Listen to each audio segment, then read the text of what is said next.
After the stage 20 drama in 2020, the same stage this year was always going to be a time trial. Preparations were underway, but the top three looked more or less set.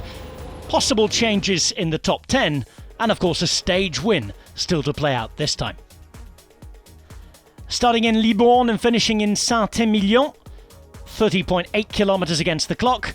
Not quite the dramatic climb that we'd had at La Planche des Belles Filles around 10 months prior, but still a rolling course, a few lefts and rights, and of course tired 3-week legs. Mikkel Bjerg of Denmark and UAE Emirates set the early strong time. But then Stefan Bisseger of EF Education Nippo was looking to win his second time trial on French roads since turning professional at the start of the season.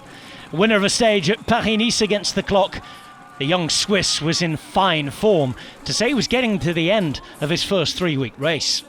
8 seconds quicker than Bjerg, Bisseger would move into the hot seat. That is until Kasper Asgreen turned up, Danish national champion in the discipline and looking to take a first stage win at the Tour de France. He'd better the time by 23.4 seconds. Asgreen absolutely flying, 51 kilometers per hour, his average speed. Stefan Küng had been left disappointed, the European champion, finishing second to Tadej Pogačar in the first time trial.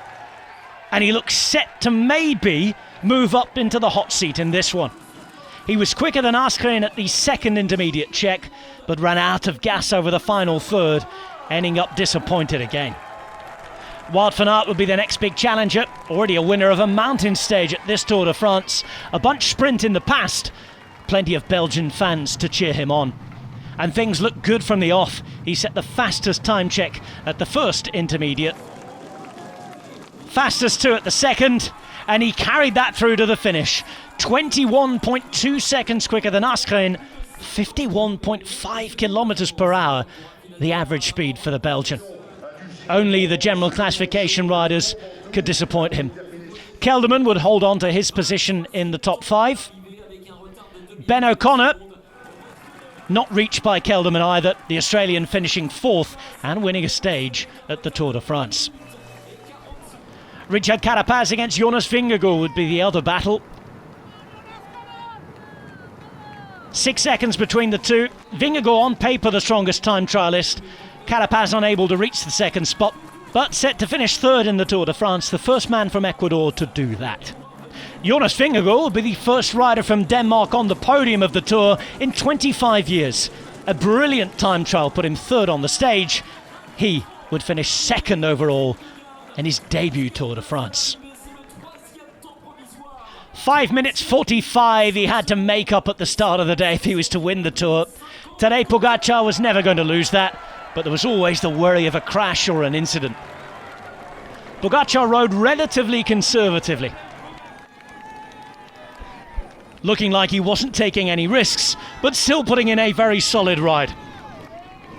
Pogačar crossing the line in yellow, and with an 8th place finish on the day, he'd be on his way to Paris for a coronation as a successful defender of a Tour de France title.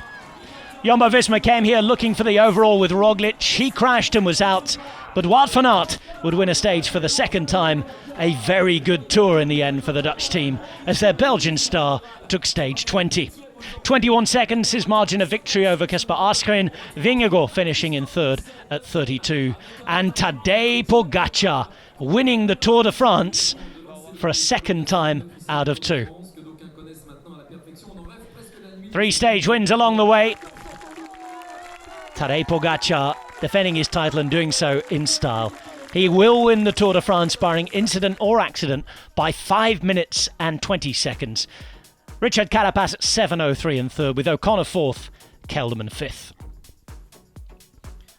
So the Paris party remains, starting in Chatou and heading to Paris Champs-Élysées. The famous laps of the world-famous boulevard. A sprint slightly further up the avenue this time. We think a sprint. Will it be so? There's always the question. It will be a coronation for Tadej Pogačar. Will it be a record-breaking performance and a green jersey, perhaps, for Mark Cavendish? You'll have to watch to find out.